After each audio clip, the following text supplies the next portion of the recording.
श्री गुरुवे नमः।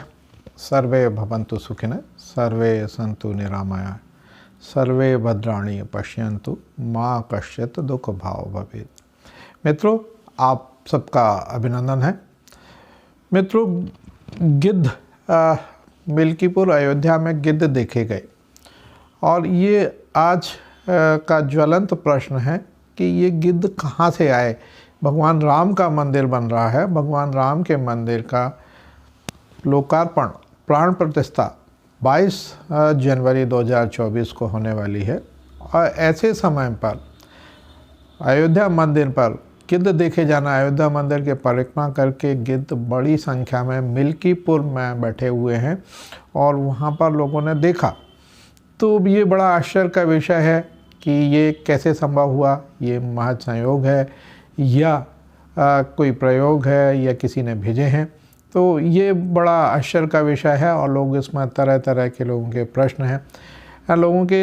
लोग जानना चाहते हैं कि रामायण में भी मिलता है कि जब रावण सीता का हरण लेके करके जा रहा था, तब जटायु ने उसको सीता जी को उनसे छुड़ाने का प्रयास किया, उनके ऊपर रावण के ऊपर हमला किया, रावण मूर्छित भी हुआ। उसके बाद रावण को जब होश आया तो उसको गुस्सा आई, तो रावण ने कटार से उसके पंख काट दिए। ये वृत्तांत रामायण में मिलता है। तो कई प्रश्न हैं जो बच्चे और पब्लिक सभी लोग जानना चाहते हैं कि गिद्ध, पहले कहा जाता है कि गिद्ध काफ़ी संख्या में थे, 4 करोड़ के आसपास गिद्ध थे। 90 के दशक में मैं जब छोटा था, हम लोग बहुत छोटे थे और पहले भी जब मैं तो किसान हूँ, बचपन में हम लोग देखा करते थे कि यदि कोई जानवर मरता था तो उसके आसपास बहुत जल्दी बहुत बड़ी संख्या में गिद्ध आते थे और हमेशा उसको चट करके ख़त्म कर देते थे। जहाँ कहीं भी जाओ तो यदि कोई जानवर मरा है तो गिद्ध वहाँ पे ज़रूर दिख जाते थे। परंतु धीरे धीरे गिद्ध विलुप्त होते गए और यह स्थिति बन गई कि उनको संरक्षित करने की आवश्यकता महसूस हुई। तो ये सारे प्रश्न हैं कि गिद्ध विलुप्त क्यों हुए, गिद्धों का संरक्षण क्यों आवश्यक है, क्या भारत शासन या मध्य प्रदेश शासन कोई प्रयास कर रहा है, गिद्ध की कितनी प्रजातियां देश में पाई जाती हैं, क्या गिद्धों की गणना भी की जाती है, गिद्धों को गणना करना भी संभव है। इस तरह के कई प्रश्न हैं। एक प्रश्न और आता है कि गिद्ध को जियो टैग किया गया पन्ना में। तो पन्ना में जो जियो टैग किया गया तो काफ़ी लंबी दूरी इन्होंने की, 6500 7000 किलोमीटर की दूरी 50 दिन में इन्होंने तय की। तो ये पन्ना से उड़ के तिब्बत, चीन और नेपाल की बॉर्डर तक देखे गए। तो ये बहुत बड़े प्रश्न हैं और इन प्रश्नों का उत्तर देना किसी विशेषज्ञ से ही लेना उचित होगा। इस कड़ी में मैं गया, जो हमारे उपवन संरक्षक हैं श्री हेमंत यादव, वर्तमान में उपवन मंडल अधिकारी सागर में पदस्थ हैं। ये पन्ना में रहे हैं, पन्ना नेशनल पार्क में इन्होंने काम किया है और गिद्ध के ऊपर इन्होंने काफ़ी काम किया है। गिद्ध के लिए ये विशेषज्ञ माने जाते हैं। गिद्ध पर इन्होंने कई आर्टिकल भी लिखे हैं, जो आर्टिकल पब्लिश हुए हैं। हो सकता है आप में से बहुत से लोगों ने पढ़े होंगे या नहीं पढ़े होंगे, मगर इतना अवश्य है कि ये गिद्ध के विशेषज्ञ हैं और बहुत विद्वान हैं और निकट भविष्य में बहुत सीनियर भी हैं। बहुत निकट भविष्य में इनका IFS में इंडक्शन भी होने वाला है। मैं इनको अग्रिम शुभकामनाएं देना चाहता हूं। आपके माध्यम से, इस चैनल के माध्यम से अग्रिम शुभकामनाएं प्रेषित करता हूं कि शीघ्र IFS अधिकारी बने और आशा करता हूं कि ये प्रदेश के बहुत सर्वश्रेष्ठ अधिकारियों में से एक होंगे। ये मेरी पूर्ण विश्वास है, क्योंकि मैंने इनकी कार्यशैली को देखा है और अपने पूरे समर्पण भाव से कार्य करने के आदी हैं। तो ये बहुत विद्वान हैं। तो चलिए मैं सीधे उन्हीं से मिलवाता हूँ और उन्हीं से जानते हैं कि गिद्ध के ये जो प्रश्न हैं सभी के मन में, जो लोग मुझसे पूछ रहे हैं, बार बार पूछते हैं, तो मैं चाहता हूँ कि उन्हीं से इन प्रश्नों के उत्तर लूँ। और मैं आपको इसी कड़ी में मैं गया तो मैंने उनसे बात की, तो वो बहुत सहज भाव से उन्होंने मुझे समय दिया। मैं उसके लिए भी उनका बहुत बहुत आभारी हूँ। मैं ले चलता हूँ सीधे श्री हेमंत यादव, उपवन संरक्षक एवं उपवन मंडल अधिकारी उत्तर सागर से आपकी सीधी चर्चा करते हैं। आइए मिलते हैं श्री हेमंत यादव। एक तो और आपको बता दूं कि इस वर्ष इनको, हेमंत यादव जी को, उपवन संरक्षक हैं जो मध्य प्रदेश वन्य प्राणी संरक्षण पुरस्कार वर्ष 2023 से भी सम्मानित किया गया। ये भी बहुत बड़ी खुशी की बात है कि हम ऐसे अधिकारी से बात कर रहे हैं जो मध्य प्रदेश वन्य प्राणी संरक्षण पुरस्कार वर्ष 2023 से सम्मानित है। तो गिद्ध के बारे में हम उनसे चर्चा करते हैं। आइए श्री हेमंत यादव जी, आपका बहुत बहुत स्वागत है। मित्रों नमस्कार। आज ज्वलंत प्रश्न है, अयोध्या में गिद्ध देखे गए। अयोध्या के मिल्कीपुर में काफ़ी संख्या में गिद्ध पहुँचे हैं और इस समय भगवान राम का मंदिर बन रहा है और ऐसे समय में गिद्धों का पहुँचना एक बड़ा आश्चर्य का विषय होता है। अब रामायण में भी वृत्तांत मिलता है कि जब सीता हरण हो रहा था तो जटायु ने सीता को बचाने का भरसक प्रयास किया था और रावण से युद्ध भी किया था और उसमें उसकी मृत्यु हुई थी। तो ये कुछ प्रश्न हैं जिनको लेके हम वन्य प्राणी विशेषज्ञ श्री हेमंत यादव, जो उपवन संरक्षक हैं और आईएफएस में इंडक्शन भी आपका हो गया है, निकट भविष्य में बहुत जल्दी भारतीय वन सेवा में शरीक होने वाले हैं। और डॉक्टर साहब, यादव साहब नमस्कार, मैं आपका बहुत बहुत स्वागत करता हूं। और मैं जो जनता की जिज्ञासा है, लोगों की जो जिज्ञासाएं हैं, उनके समाधान के लिए मैं आपके पास आया हूं। तो मैं सबसे पहले आपसे जानना चाहता हूं कि जब रावण सीता जी को लेके जा रहा था तो जटायु था, तो वो जटायु किस प्रजाति का था, कौन सा पक्षी था और क्या वास्तव में ऐसा युद्ध संभव है जिसका कि वृत्तांत रामायण में मिलता है? तो डॉक्टर साहब थोड़ा सा प्रकाश डालें। नमस्कार। बिल्कुल, आपने जिस प्रकार से वर्णन किया है जटायु का, वो निश्चित रूप से हमारी रामायण में तो उसका वृत्तांत मिलता ही है। और जो प्रजाति जटायु के रूप में जानी जाती है वह एक स्पीसीज है, प्रजाति है लंबेरगियर, जो जिसने माता सीता को हरण करते समय माता सीता को बचाने का पूरा प्रयास किया था। और उस वृतांत से आप बिल्कुल हम ये भी सीख सकते हैं कि किस प्रकार से नारी सम्मान के लिए उस बलचर ने, उस गिद्ध प्रजाति ने अपनी जान तक जो है न्यौछावर कर दी। और ये प्रजाति, इस प्रजाति के अतिरिक्त भी जितने भी गिद्ध प्रजातियां हैं वो बहुत ही महत्वपूर्ण हैं और पारिस्थितिकी तंत्र के लिए भी बहुत महत्वपूर्ण है। गिद्ध विलुप्त होने का क्या कारण है? देखिए, गिद्ध विलुप्त होने की जो कहानी है वो लगभग, अगर आप देखें तो करीब 3 दशक पूर्व से इसकी कहानी शुरू हुई। और जैसा कि आप सभी जानते हैं, एक ड्रग होता है डेक्लोफेनिक ड्रग, और वो ड्रग जो है वो मूल रूप से मवेशियों के उपचार के लिए उपयोग किया जाता था। और होता क्या था कि उस ड्रग के मवेशियों में जब उसके ट्रीटमेंट के लिए उस ड्रग का उपयोग किया जाता था तो 72 घंटे के अंदर, अगर वो मवेशी ड्रग लेने के 72 घंटे के अंदर उसकी अगर मृत्यु हो जाती है तो वो ड्रग जो है ना अवशेष के रूप में मवेशी के शरीर में रहता था। और जैसा कि सब जानते हैं कि गिद्ध एक सफाई कर्मी के रूप में जाना जाता है, जो प्रकृति की सफाई करने के लिए हमारे भारतीय परिवेश में प्रसिद्ध है। तो वो गिद्ध जो है उस मवेशी को खाता था और उस मवेशी के खाने से वो जो ड्रग है डेक्लोफेनिक वो उसके शरीर में चला जाता था। और उस ड्रग के कारण जो है किडनी, जो वल्चर की किडनी होती हैं वो किडनी फेलियर हो जाती थी और उसकी अंततः मृत्यु हो जाती थी। तो मूल रूप से यही कारण था डेक्लोफेनिक ड्रग का, जिसके कारण 1990 के दशक में जब हमने देखा कि लाखों की जो वल्चर तादाद थी वो धीरे धीरे धीरे बिल्कुल विलुप्त प्राय होने की स्थिति में आ गई। तो गिद्ध धीरे धीरे कम हुए और गिद्धों की संख्या कम होने का मूल कारण आपने बताया। अब हम जानना चाहेंगे गिद्धों के संरक्षण के क्या प्रयास भारत शासन और मध्य प्रदेश शासन के द्वारा किए जा रहे हैं या नहीं किए जा रहे हैं, यह भी हम जानना चाहेंगे।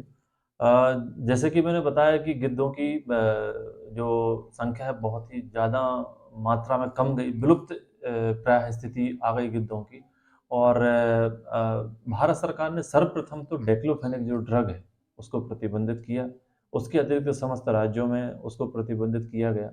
और उस ड्रग से जो मूल कारण था उसके विलुप्त होने का, उसकी प्रतिबंध होने के कारण जो है गिद्धों की जो मृत्यु होती थी वह धीरे धीरे जो है उसमें कमी आई। और उसके अतिरिक्त समस्त राज्य सरकारों ने, भारत सरकार ने इसमें जो है जगह जगह पे जो वल्चर ब्रीडिंग सेंटर हैं जहाँ पर हम वल्चर को ब्रीडिंग कर सकते हैं वल्चर की, उनकी स्थापना हुई। जैसे आप उदाहरण के रूप में देख सकते हैं आपने पिंजौर हरियाणा में, जहाँ पे वल्चर ब्रीडिंग का बहुत अच्छा काम हो रहा है। उसके अतिरिक्त उत्तर प्रदेश सरकार ने भी महाराजागंज जिले में वल्चर ब्रीडिंग सेंटर की स्थापना की है। और कोशिश की जा रही है कि वल्चर को जो है ज़्यादा संख्या में उनका प्रजनन हो। इसके अतिरिक्त जो मूल कारण है ज़्यादा संख्या में आज की स्थिति में बढ़ने का, वो ये है कि समस्त वन विभाग ने, जितने भी दूसरे वन विभाग हैं, दूसरी सरकारें हैं, उन्होंने सभी ने जो है इनके आवास स्थल हैं, जो हैबिटाट हैं, उनको इम्प्रूवमेंट करने के लिए भी बहुत प्रयास किए हैं। मूल रूप से वल्चर का जो है हैबिटाट, इसमें हम ये देखते हैं कि किस प्रकार से हम उसके आवास स्थल को बढ़ा सकते हैं, क्योंकि आवास स्थल अगर अच्छा होगा तो निश्चित रूप से उनके प्रजनन की संभावनाएं बढ़ेंगी। तो हमारी कोशिश ये रहती है समस्त सरकारों की, वन विभाग की, कि जहाँ जहाँ इनके आवास स्थल हैं उनको सुरक्षित किया जाए, ज़्यादा डिस्टरबेंस ना हो। जैसे कि बड़े बड़े वृक्ष हैं जहाँ पे अंडे देते हैं, बड़े बड़े पहाड़ हैं, तो ऐसे स्थानों को डिस्टरबेंस से दूर रखा जाए, उनको संरक्षित किया जाए, जिससे कि ये जल्दी जल्दी अपने प्रजनन कर सकें और इनकी संख्या बढ़ सके। तो यादव साहब, हम जानना चाहेंगे गिद्धों की कितनी प्रजातियां देश एवं प्रदेश में पाई जाती हैं। गिद्धों की मूल रूप से पूरे, अगर आप विश्व की बात करें तो लगभग 22 प्रजातियां गिद्धों की पाई जाती हैं। और भारत में मूल रूप से इसकी 9 प्रजातियां हैं। और अगर हम मध्य प्रदेश के परिवेश में बात करें तो यहाँ पे लगभग 7 प्रजातियां मध्य प्रदेश में पाई जाती हैं। और 4 प्रजातियां ऐसी हैं 7 में से जो यहाँ की स्थायी प्रजातियां हैं, और जबकि 3 प्रजातियां ऐसी हैं जो माइग्रेटरी हैं, अप्रवासी हैं, जो ब्रीडिंग के समय अपने प्रदेश के विभिन्न स्थलों पर आती हैं। ये गिद्धों की पहचान क्या है, इनको कैसे पहचान सकते हैं कि कौन सी प्रजाति का कौन सा गिद्ध है।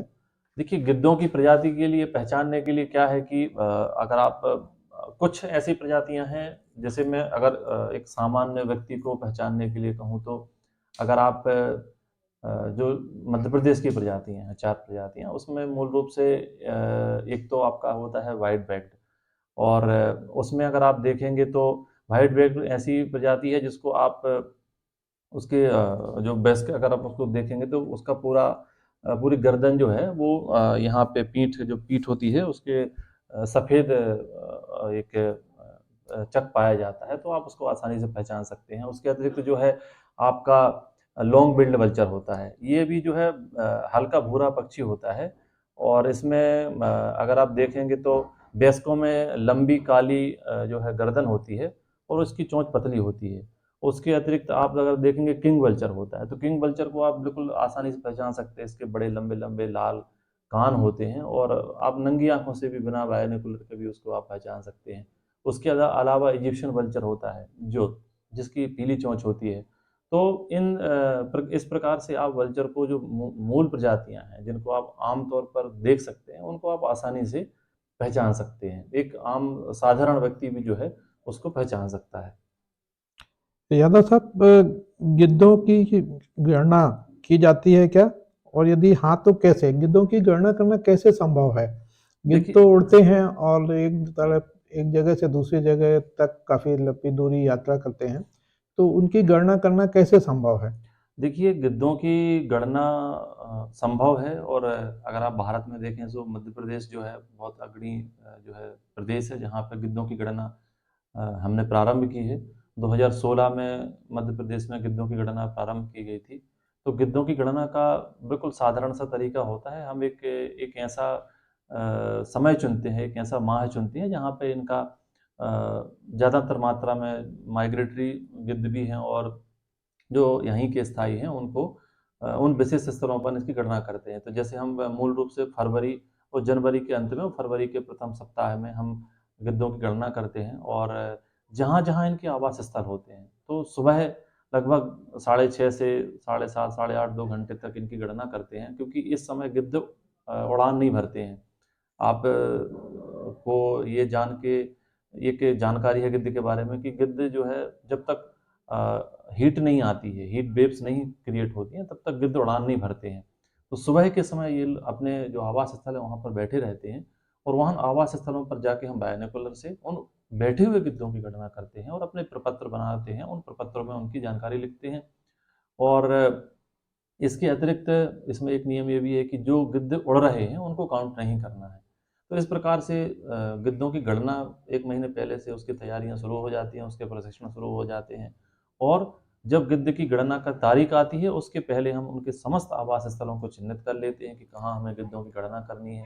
और उसके पश्चात ही जिस दिन गणना का दिवस होता है तो पूरे प्रदेश में एक साथ जो है समस्त स्थलों पर गिद्धों की गणना की जाती है, जिससे कि ऐसा ना हो कि एक स्थल का गिद्ध यहाँ आज गणना में कर लिया, दूसरी जगह या 4 दिन बाद देखें तो उसी को हम दोबारा काउंट कर लें। तो इस तरीके से पूर्ण रूप से इसकी गणना जो है मध्य प्रदेश ने की है। और अगर आप देखें तो मध्य प्रदेश में 2016 में जब हमने गणना प्रारंभ की थी तो लगभग जो है 7,000 के लगभग गिद्ध मध्य प्रदेश में पाए गए थे। फिर उसकी दोबारा गणना 2019 में हुई, जहाँ पे लगभग 7,900 गिद्धों की संख्या निकल के आई। उसके पश्चात 2021 में फिर से गणना की, और जहाँ पर करीब 9,500 गिद्धों की टोटल संख्या पाई गई है। और हम आज पूरे देश में नंबर 1 है गिद्धों की संख्या के बारे में। तो निश्चित रूप से गिद्धों की गणना संभव है, और मध्य प्रदेश बहुत अच्छे से इसको कर रहा है। जैसा कि अभी आपने बताया कि हम गिद्धों के आवास स्थल का चयन कर लेते हैं, तो ये कैसे करते हैं? आवास स्थल आपको कैसे पता चलता है कि यहाँ पे गिद्ध रहते हैं और उनके ये आवास स्थल हैं? इसको कैसे आप आइडेंटिफाई करते हैं? ये बहुत अच्छा प्रश्न है, और इसके बारे में मैं ये कहना चाहूँगा कि देखिए गिद्ध जो प्रजाति है वो एक ऐसी प्रजाति है जो बहुत ही स्पेसिफिक उनके आवास स्थल होते हैं। जैसे कि आप बड़े बड़े पहाड़ की जो क्लिप्स होती हैं, कंदराएँ होती हैं, वहाँ पे अंडे देते हैं, इनके आवास स्थल होते हैं। बड़े बड़े वृक्ष होते हैं, जैसे पीपल है, बरगद है, हल्दू है, इस प्रकार के बड़े वृक्ष होते हैं, उनके ऊपर ये लकड़ियों की टहनियाँ बनाकर अपने घोंसले रखते हैं। तो इनके आवास स्थल बहुत ही विशिष्ट हैं, स्पेसिफिक हैं, और आप आसानी से उनको जो है चिन्हित कर सकते हैं कि ये इनके आवास स्थल हैं। और पूरे प्रदेश में जहाँ पे भी आप जितने भी हमारे फॉरेस्ट वन विभाग के द्वारा इस गिद्ध कंजर्वेशन के लिए और हैबिटाट के लिए हम पहले से उसको निरीक्षण कर लेते हैं, तो समस्त जिलों में आप देखेंगे उनकी संख्या जो है आपको देखने को मिलेगी कि इस जिले में इस जगह मिलते हैं। और उसी हिसाब से मैंने चूँकि बताया कि इनकी आवास स्थल बहुत ही स्पेसिफिक हैं। कुछ ही 2 या 3 प्रकार के आवास स्थल हैं जहाँ पे ये रहते हैं। तो वहाँ पे हम इसको चिह्नित कर लेते हैं, क्योंकि इनका जो आवास स्थल है आप देखेंगे तो पूरी तरीके से व्हाइट रहता है। इनकी जो ड्रॉपिंग्स होती हैं उसके हिसाब से आप बिल्कुल अंदाज़ा लगा सकते हैं कि यहाँ गिद्धों का आवास रहता है। तो ये बहुत आसान है गिद्धों के आवास को चिह्नित करना। तो कंदराओं में यदि छुप के बैठे होंगे, तो आप कैसे देख पाएंगे कि गिद्ध वहाँ पे हैं?